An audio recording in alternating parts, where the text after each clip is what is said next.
Good morning and welcome to the Orlando Real Estate Buzz. I'm Brenden Rendo with the Homes in Orlando team and joined today by our guest who we enjoy when he comes on, Jim King of Appli Home Loans. How's everything going today? Everything is good. Everything is good. End of the month is going full swing. We're having a good time. Oh, that's right. Yeah, next week. So you're keeping busy, huh? Yeah, it's been it's different, but it's always it's been busy, so that's good. Great. Well, we wanted to come and hit on a couple things today. Of course, we got our unemployment numbers today, but the big number I wanted to go through was really new home sales, new home starts, because we are really starting to see a huge slowdown in the new home numbers. And that's something I think that, like anything, construction's the first one to go in a recession. Absolutely. And it's a big deal. Yep.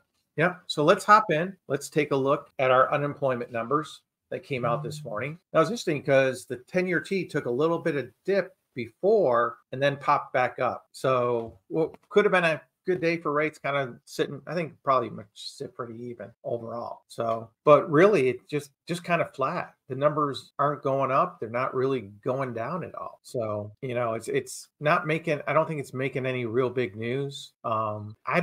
I don't think the number, the unemployment number comes out August 2nd, the actual rate. Yeah. I don't think we're going to adjust that much. Do you?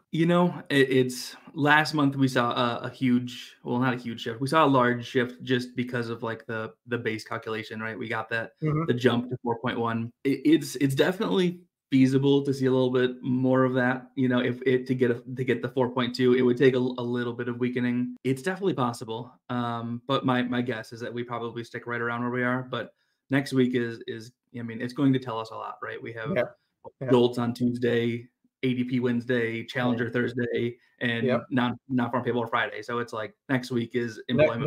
Next week's numbers are really kind of going to show us where everything's headed going into the fall, going into the winter, going into the election season. And the election season, I mean, my gosh, it's been crazy so far. Who knows what's it's like a TV show, honestly. Yeah, it's better than a movie, So, but the real numbers I kind of wanted to get into, and these came out yesterday, is our new home sales, because this is all the construction work that's going on out there. And we saw a drop in sales to 617,000. So comparing that to last year, they're actually 15.2% less than last year, number of homes sold. That's a big drop. That's a very big drop. People thought that it couldn't get lower, right? Like people thought the volume was so low that it couldn't get lower, and here we are. Mm-hmm. Yep. And that's actually even with the incentive. And we're going to show what these incentives are right now. But this is the interesting thing. And we've seen these headlines starting to pop up all over the place. Right now, there's 476,000 new homes in inventory ready to sell. That is a 9.3 month supply at the current rate. That's humongous.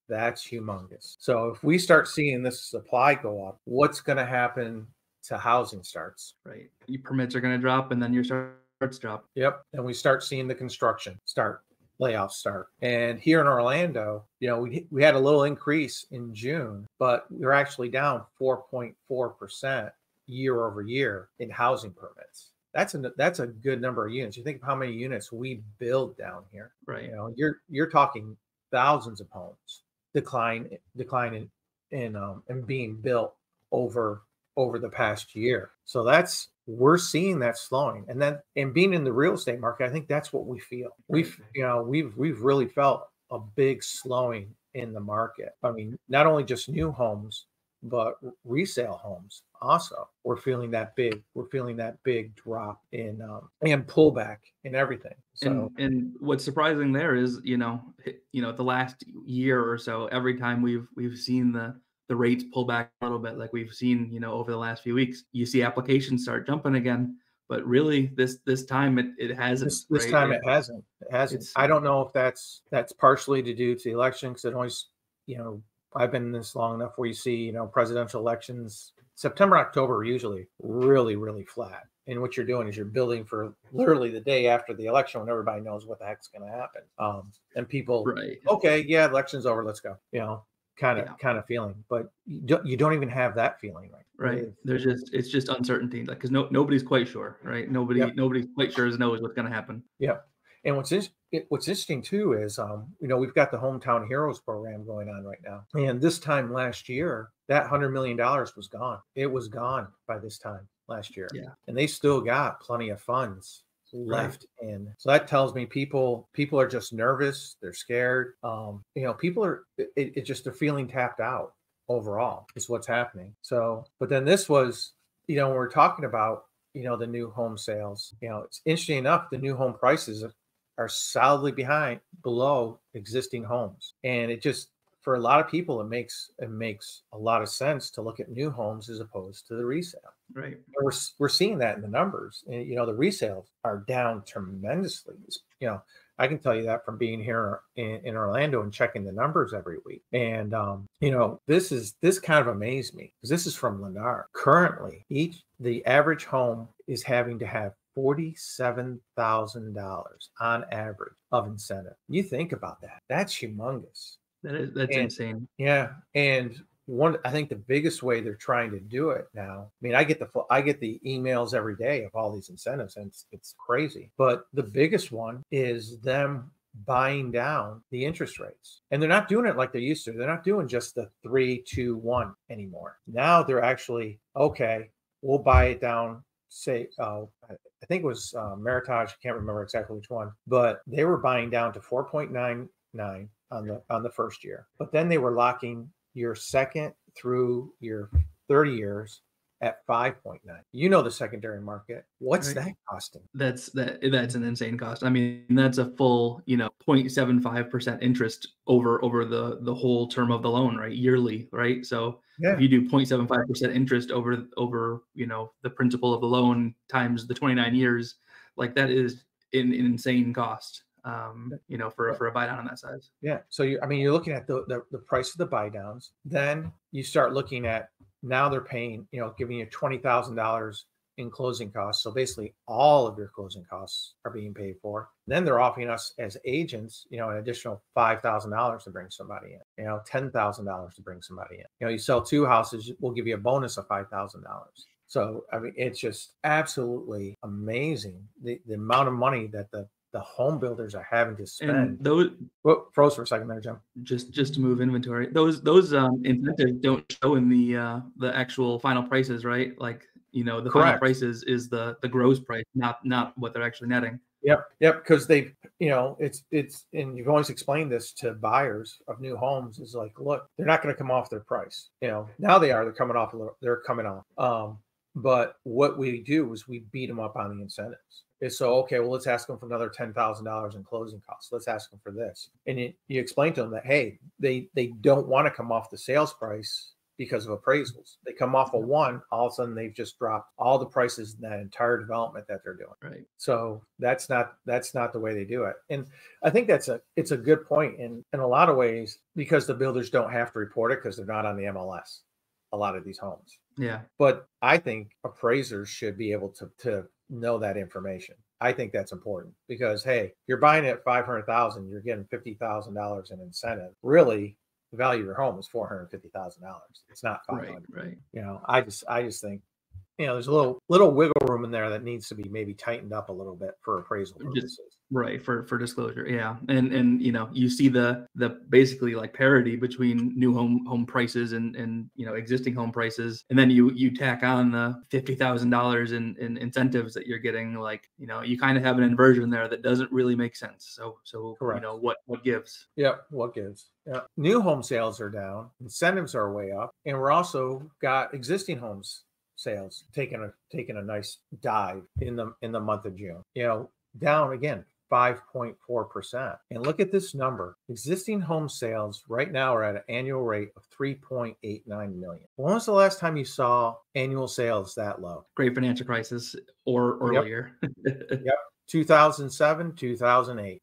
I think the lowest, I remember, is about 3.5 million was the lowest number that I saw. We got to remember, 2 years ago, it was 6 million. There's 2 million less transactions than 2 years ago. That is a huge number. That is an insane huge number. And then wanted to hop into this too, because I think a lot of it, we talk about it, and I know a lot of people talk about it here in Orlando, this is a list of the most overvalued markets currently. Number one, Los Angeles. Average buying power is $413,000. Average price is $923,000. 124% overvalued. Not moving to Los Angeles. Pretty much not going anywhere. Pretty much not going anywhere in California. I mean, look at these.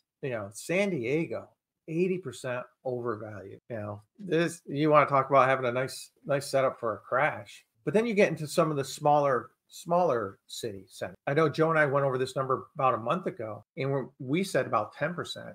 And we're sitting pretty close. Orlando, buying power is about $336,000. And then the average existing home price is $372,000. So we're about 10% overvalued. So there's a couple ways we can make up that difference. One is price reduction. Start seeing home prices drop, which we have in the condo market tremendously, or we've got to have the rates come down again. And you figure we really got to get back down to about that 6%, and I think that number will start to even out. It might be 1 or 2%, but that's negotiating power. 1 to 2%, I think that's really kind of negotiating power. But at that 11% right now, something's got to correct a little bit. Something's got to correct, and I think you're really starting to see it in a lot of the pricing. And we'll get it more into that as we look at the numbers. But as we get ready, because good old Powell's meeting next week with the gang.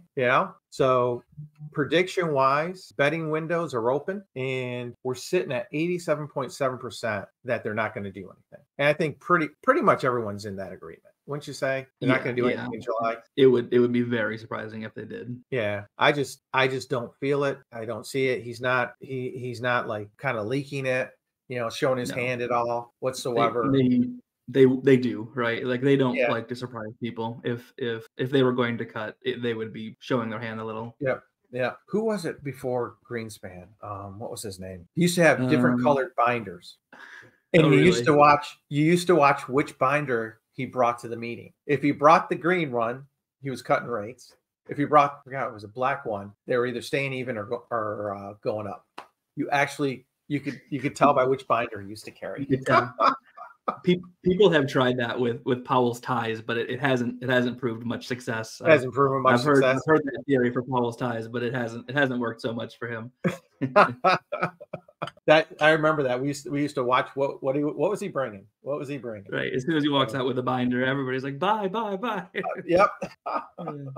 Oh, so let's hop into our numbers for Orlando this week, and we are just sitting in a rut between that 400, 450, 460 homes sales. Not really moving up, not really moving down. But our inventory keeps increasing. We have broke the 7,000 mark on single family homes. We haven't seen that many homes on the market in years. If I remember correct, maybe 2016, 2017 was the last time we've had that many homes on the market. And the same thing with condos. We can't really break that 150 mark. It's not a lot of units. And again, inventory is creeping up. We're at 3,500 condos overall. And then when we get into the breakdown, here it is, average active listings. In our months of inventory, we are 3.8, and this has been slowly and steadily creeping up overall. This is the big one. The over 1 million, there's 841 homes. Our months of inventory is up to 7.5. That's a total buyer's market.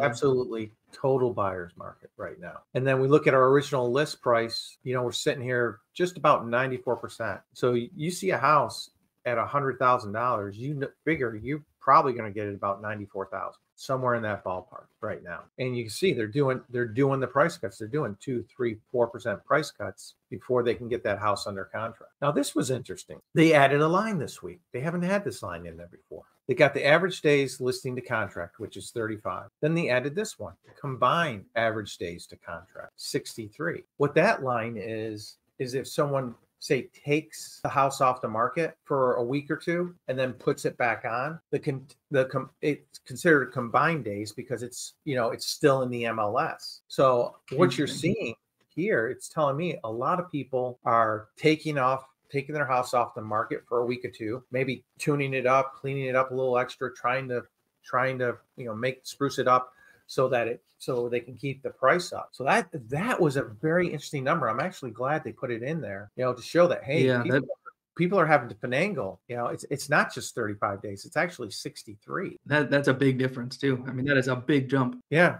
Yeah, that is a huge jump overall. And then graphically, when you look at it, I mean, here we are, there's the 450 mark, and we are pretty much, for the past several months sitting flat. It's not going anywhere whatsoever. And look at our inventory. Look at this steady climb since March. We had one little plateau, and then boom, right back up.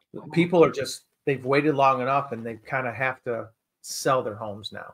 It's like, I can't wait any longer. I've got to put my house on the market. But when they put it on the market, they've got a lot more competition than they ever had. I mean, we are up 31%, almost 32% since January in our inventory. That's huge. That's huge. People, investors, right? They can kind of time the market a little bit more, but you have, people have lives, right? They have people die, people get divorced, people have to move into smaller homes and stuff. Like, there is going to be a constant supply of inventory, and when you don't have buyers matching that, I mean, that's what we're seeing, right? Like, life happens. Life happens. Exactly. Then we hop into condos. Here we are with their inventory, 5.6. What's the old school teaching? 6 months of inventory is a buyer's market. So we are sitting pretty much right across the board on condos in a buyer's market overall. And look at your average days on market, 60 days. And your original list to sales price, about 95%. But what's different here as opposed to the homes is that the original list price are much lower than they used to be, And I've actually pulled last year to this year on a couple of complexes that I have clients looking at to see what the difference is. And in the, say, 220 and below, they're about $20,000 less starting than they were a year ago. That, again, that's 10% off. Yeah, 10% over a year. I mean, that's very large price correction. Then again, look at our sales. I mean, our average is 137 condos, and that's it. That is it. And here's our inventory. We are up nearly 42% since January on condo inventory. Nothing's moving. It's not moving. And if you're a buyer, I mean, quite honestly, I got to tell you, take advantage of it. I mean, I've got one closing here about 2 weeks, and we watched it. We literally watched it for a month, and we sat on our hand because they had started it, I believe, at 205. It dropped to 197. Then it dropped to 190, dropped to 185, and we got it at 175. And my client was like, I'm like, when it hit the 185, what they did is they actually dropped the price a week after they had already cut it. I was like, they're desperate. They're getting desperate. Yeah. Let's go in. We're just going to go 175. No counter. They didn't counter. They just took it. Yeah. You see those rapid cuts. It's like, it's go time. It's go time. It's go time. So, well, thank you, Jim. I personally have a house under contract. I'll just throw this in. Oh, it started at 440. They cut 5 times over the course of a month. I came in $9K under ask, have it under contract for 366. Didn't counter. Exact same thing. So exact same thing. It's happening in Michigan too. Oh, awesome! Congratulations. That's great. But that's part of what you have to do. You have to count them, watch them. And you will start to see signals of desperation on the seller, and that's when you jump. That's when you go, hey, now we'll go get it. Yeah. So, well, thank you for joining us today. It was always good to see you, and I hope we can do this again very soon. Everyone, thank you for joining us. Please like and subscribe, and join us every week here Thursday at 10 o'clock on the Orlando Real Estate Buzz. Take care.